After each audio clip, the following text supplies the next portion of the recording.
අංගාව තියෙනවා peanut butter එකක්. එතකොට මෙතන තියෙනවා ටේබල් ස්පූන්ස් 3ක්. එතකොට මේ තුනේ මේ එකක පීනට් බටර් ටේබල් ස්පූන් එකක් මම දාලා තියෙනවා.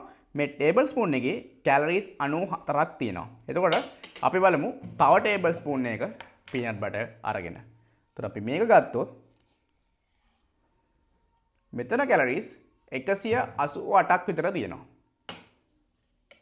එතකොට අපි තව ටේබල් ස්පූන් එකක් දෙනවා. මේකටත් අපි ගන්නවා පීනට් බටර්.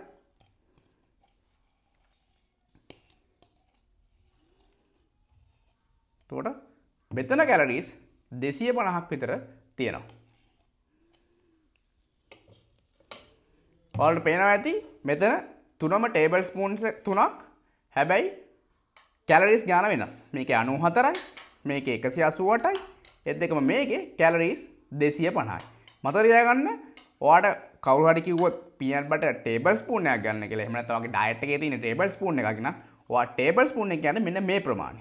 ඔයා ටේබල් ස්පූන් එක කියලා මෙන්න මේ ප්‍රමාණය දැම්මොත් ඔයාගේ ඇඟට දන්නේම නැතුව ඩබල් කැලරිස් යනවා. 94යි, මෙතන 188ක් යනවා. මෙතන කැලරිස් 250ක් යනවා. ඒක නෝර තියාගන්න ෆැට් ලොස් කරන කෙනෙක් විදිහට ඔයා හැම වෙලේම දැනගන්න ඕනේ ඔයා ගන්න කොච්චර කැලරිස් ප්‍රමාණයක්ද, ඒකම ගන්න කොච්චර ප්‍රමාණයක්ද කියන එක. ඒකන්ද ඒක ගොඩක් වැදගත් වෙනවා. weight gain කරන කෙනෙක් කිසිම ප්‍රශ්නයක් නැහැ. එයා කැලරිස් ප්ලස් එකකින් ඉන්නේ. එයාට මේ වගේ ප්‍රමාණයක් වුණත් දාගත්තට අවුලක් වෙන්නේ නැහැ. හැබැයි ෆැට් ලොස් කරන අය පුළුවන් තරම් තමන් ගන්නේ මොනවද, ගන්නේ කොච්චර කැලරිස් ප්‍රමාණයක්ද, කොච්චර ක්වොන්ටිටි එකක්ද කියන එක ගැන හැම වෙලේම සැලකිල්ලෙන් ඉන්න.